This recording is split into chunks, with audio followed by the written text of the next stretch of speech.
আজ সকালে মোস্তাফা থেকে অর্ধেক লাউ কিনলাম। এটা 15 টাকা নিয়েছে, মানে 30 গোটা লাউ 30 টাকা আর অর্ধেক লাউ নিয়েছে 15 টাকা। তো এই লাউটা আবার সরু সরু করে কেটে নেব। দেখা যাক কী রেসিপি করি, সাথে থাকুন, দেখতে থাকুন। দেখুন লাউটা এরকম একদম সরু সরু করে কেটে নিয়েছি, ছোট ছোট করে, একদম সরু আলু ভাজার মতো করে। আর এখানে দুটো আলু ডুমো করে কেটে নিয়েছি, এখানে একটু আদা ছাড়িয়ে নিয়েছি। নিয়ে এবার মূল রেসিপিতে চলে যাব। সরু করে কেটে রাখা লাউটা একটু ভাপিয়ে নেব, জাস্ট মানে ফুটে উঠলে, খুব যেন গলে না যায়। গলে গেলে কিন্তু বেসন এত লাগবে যে লাউয়ের টেস্টটা আর পাবেন না। তো সেই জন্যে জাস্ট কাঁচা গন্ধটা চলে যাওয়ার জন্যে, সেদ্ধ করা মূল উদ্দেশ্য নয়, লাউয়ের কাঁচা গন্ধটা চলে যাওয়ার জন্যে আর একটু জাস্ট যাতে নরম হয়, মাখতে পারি, সেই জন্যে একটুখানি ভাপিয়ে নেব। নিয়ে জল ফেলে দেবো। এই জন্যে লাউটা বসিয়েছি, ফুটে উঠলে আর জলটা ঝাড়িয়ে নেব। আর এদিকে ডুমো করে কেটে রাখা আলুটা একটু লবণ দিয়ে সেদ্ধ বসিয়েছি। লাউয়ের রঙটা জাস্ট চেঞ্জ হয়ে গেছে, গলেও যায়নি কিছু না। আর এই খুন্তি দিয়ে কাটলে এই কাটা যাচ্ছে, কিন্তু গলে যায়নি, শক্ত আছে, অথচ খুন্তি দিয়ে কাটা যাচ্ছে। আর রঙটাও চেঞ্জ হয়ে গেছে। এর থেকে যদি বেশি সেদ্ধ করা হয় তাহলে মাখার সময় অসুবিধা হবে, মানে একদম গলে যাবে, কাদা কাদা মতো হয়ে যাবে। এই গ্যাস অফ করে দিলাম, দিয়ে এটাকে জলটাকে ছেঁকে নেব। লাউটা গরম জলে একটু ভাপিয়ে নিয়ে জলটা ভালো করে ছেঁকে নিয়েছি, একটুও জল নেই, সেইভাবে সারাক্ষণ চুপড়িতেই রেখে দিয়েছিলাম। এবার যেটা করব, এখানে মশলা নিয়েছি, দেখুন গ্রেভিতেও সেম মশলাই যাবে। আদা বাটা, ধনে গুঁড়োটা একটু বেশি দিয়েছি, কারণ লাউয়ের সাথে ধনে গুঁড়োটাই সবচেয়ে ভালো যায়। আর একটু জিরে গুঁড়ো, লঙ্কা গুঁড়ো, হলুদ গুঁড়ো আর লবণ, এগুলো সব নিয়ে নিলাম মশলাগুলো লাউয়ের ওপর। আর 1 চামচ চিনি দেব, কারণ লাউ খুব ঝাল খায় না, লাউ কুমড়ো একটু মিষ্টি মিষ্টি হয়। এরপর এতে দেব বেসন, পরিমাণ মতো বেসন। বেসন একটু লাগবে এতে, কারণ লাউ নরম জিনিস, যদিও আমি খুব নরম করে নিইনি, জাস্ট ভাপিয়ে নিয়েছি। আর এখানে দেখুন একটুখানি লাউ তুলে রেখেছি, এটা গ্রেভিতে দেওয়ার জন্য। তার ফলে যেটা হবে, গ্রেভিতেও লাউটা মুখে পড়বে এবং গ্রেভিটা আরও ভালো লাগবে। আমি এখানে বেসন নিচ্ছি, আগে 3 চামচ মতো বেসন নেব, তারপর যদি লাগে তবেই দেব। আবারও বলি, এখানে আমি কিন্তু অর্ধেক লাউ নিয়েছিলাম, গোটা লাউ নিইনি। তো এটা ভালোভাবে মিশিয়ে মেখে নেব, নিয়ে বড়ার আকারে ভেজে নেব। তো আরও যদি আমার বেসন লাগে তাহলে আবার নেব, নিয়ে ভালো করে মেখে ফিরে আসছি। কড়াতে সানফ্লাওয়ার অয়েল গরম করতে দিয়েছি, যে কোনো সাদা তেল হলেই হবে। আর এখানে লাউটা ভালোভাবে মেখে নিয়েছি। এবার একটা করে বড়ার আকারে তুলব আর গরম তেলে ভেজে নেব। এবং তেলটা গরম হয়ে গেলে ফ্লেমটা একটু কমিয়ে দেবেন।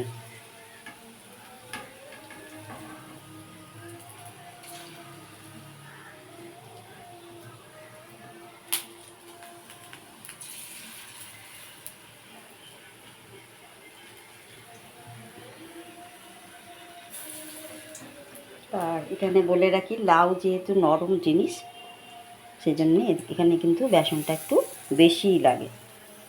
আবার লাউ দিয়ে ক্যাপসিকাম দিয়েও খুব ভালো রেসিপি হয়।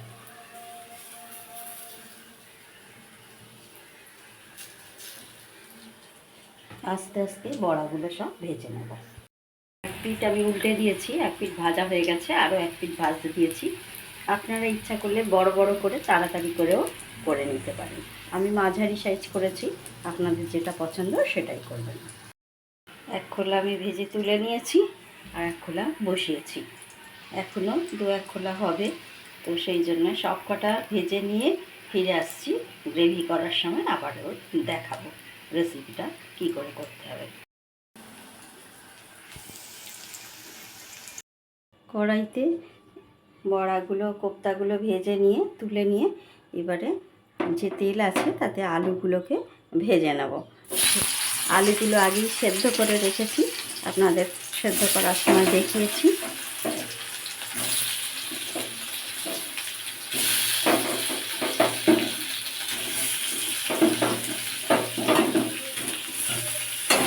আলুগুলো একটু লাল লাল করে ভেজে নেব।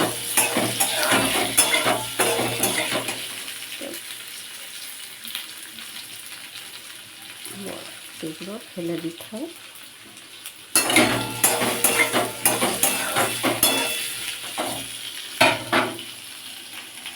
আলুটা প্রায় ভাজা হয়ে এসেছে। আমি কড়াতে আলুটা ফাঁক করে দিয়ে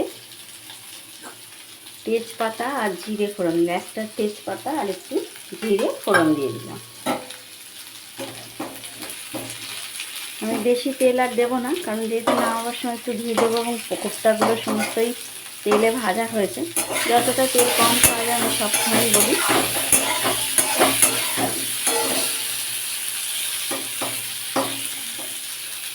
এবার এখানে টমেটোর পেস্টটা ঢেলে দেবো। একটা টমেটো পেস্ট করে রেখেছিলাম, সেটা দিয়ে দিলাম।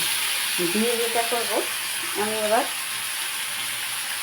তরকারিতে যতটা নুন লাগবে সেই পরিমাণ মতো লবণ দিয়ে দিলাম। যেহেতু এতে গ্রেভি থাকবে এবং যে কোনো কোপ্তা বড়া করলে গ্রেভি একটু টানি, যদিও আমি ঝোল ফুটে গেলে নামাবার সময় কোপ্তাগুলো দেবো, কারণ লাউয়ের কোপ্তা, কুমড়োর কোপ্তা এগুলো নরম হয়, বেশি ফোটাতে লাগে না। টমেটোর কাঁচা গন্ধটা চলে গেলে তারপরে আমি মশলা দেব। আমার ওদিকে টমেটোর কাঁচা গন্ধ চলে গেছে। এখানে মশলাটা একটু পেস্ট করে নেব। আছে ওই সেম কোপ্তাতে যা যা দিয়েছিলাম, হলুদ গুঁড়ো, লঙ্কা গুঁড়ো, আদা বাটা, ধনে গুঁড়ো বেশি করে দিয়েছি, 1 চামচ জিরে গুঁড়ো, আর এইখানে একটু কাশ্মীরি লঙ্কার গুঁড়ো দিয়েছি। যেহেতু লাউ কুমড়োতে ঝাল কম খায় তাই অল্প লঙ্কা গুঁড়ো দিয়েছি। একটু রং হওয়ার জন্য কাশ্মীরি রেড চিলি পাউডার একটু দিয়েছি। এগুলোই জল দিয়ে পেস্ট করে নেব। আর এইখানে দেখুন বেসন ধোয়া জলটা বাটি কোপ্তা করে নেওয়ার পর রেখে দিয়েছি, ওটাই তরকারি গ্রেভিতে দেবো, যাতে গ্রেভিটা ঘনও হবে, টেস্টও হবে। অনেক সময় কি হয়, আমাদের তরকারিতে নুন বেশি হয়ে যায় কিংবা ঝোলটা বড্ড পাতলা দেখায়, সেক্ষেত্রেও কিন্তু একটু বেসন গুলে যদি দিয়ে দেন কিন্তু গ্রেভিটা ঘন হয়ে যায় এবং নুনের পরিমাণের স্বাদটাও কমে যায়, তাতে টেস্টটা ব্যালেন্স হয়ে যায়। পেস্টটা গুলে নিলাম, এবারে এতে দিয়ে দিলাম মশলাটা, দিয়ে কষাতে থাকবে। ভালো লাগলে অবশ্যই লাইক কমেন্ট শেয়ার করবেন আর সাবস্ক্রাইব করে পাশে থাকা বেল আইকনটা প্রেস করতে একেবারেই ভুলবেন না।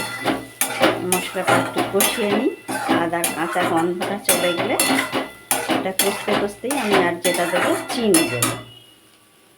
এখানে বড় চামচের 2 চামচ চিনি আছে, কারণ আমি বারবারই বলি লাউ কুমড়ো একটু মিষ্টি মিষ্টি হয়, অতটাও ঝাল হয় না। তবে এক্ষেত্রে নুন ঝাল টক সবটাই দিয়েছি, তো খেতে খুব সুন্দরই হয়। একবার এইভাবে লাউয়ের কোপ্তাকারি করে দেখতেই পারেন।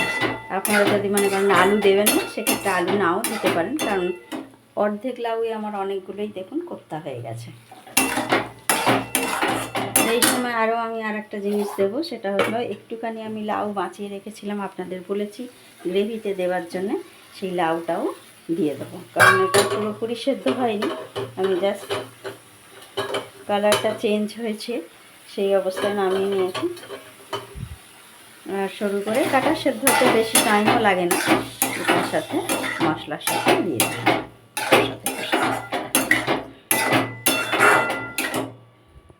মশলা আমার কষানো হয়ে গেছে, তেল ছেড়ে গেছে। এবার যে আমি বলেছি বেসনের জলটা রেখে দিয়েছিলাম, সেটা ঢেলে দেব।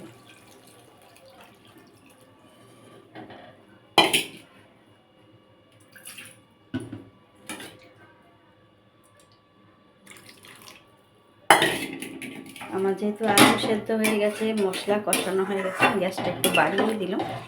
জলটা এক্ষেত্রে গরম জল দিতেই পারেন। আমি গরম জলটা আজকে অন্য তরকারিতে দিয়েছি, সেই জন্যে আলু সেদ্ধর জলটা, আবার আলু সেদ্ধর জল অনেক সময় ফেলে দিই, কারণ অনেকে বলে যে আলু সেদ্ধর জল ফেলে দেওয়াই ভালো, যেহেতু আলুতে বেশি সুগার থাকে। সেই জন্য তো আজকে জলটা ছিল না, আমি এমনি জলই দিয়েছি। অন্য সময় গরম জল দিই, সদুষ্ণ গরম জল দিই। যেহেতু গ্রীষ্মকাল, প্রচণ্ড দাবদাহ, আমি এমনি জলই দিয়ে দিলাম। আর অলরেডি আমার জল দেখুন ফুটতে শুরু করে দিয়েছে। আরও একটু টকবক করে ফুটুক, তারপরে কোপ্তাগুলো দেবো। ঝোল আমার খুব সুন্দরভাবেই ফুটে গেছে। এবারে আমি আস্তে আস্তে কোপ্তাগুলো দিয়ে দেবো। ঝোল ঘনও হয়ে গেছে, যেহেতু আমি ওই বেসনের জলটা দিয়েছি, সেই জন্য আরও একটু জল মনে হচ্ছে দিতে লাগবে আমার। যদি এটা দিয়ে ফুটতে বেশি টাইম লাগবে না, একবার ফুটে উঠলেই আমি নামিয়ে নেব।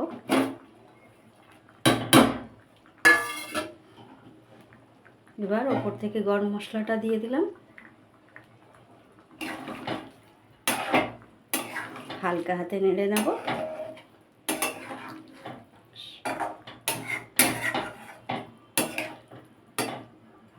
আর দিয়ে দেবো একটু, বলেইছিলাম প্রথমে,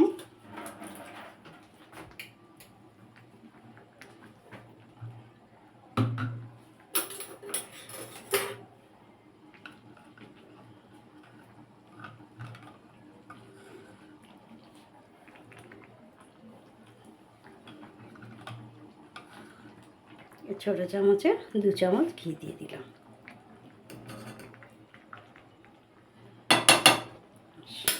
একবার ফুটে উঠলেই গ্যাস অফ করে দেবো। হয়ে গেল আমার লাউয়ের কোপ্তা কারি।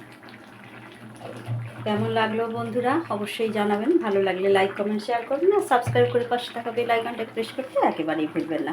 সবাই ভালো থাকুন, সুস্থ থাকুন, সাবধানে থাকুন। ভিডিওটা আজকের মতো এখানেই শেষ করলাম।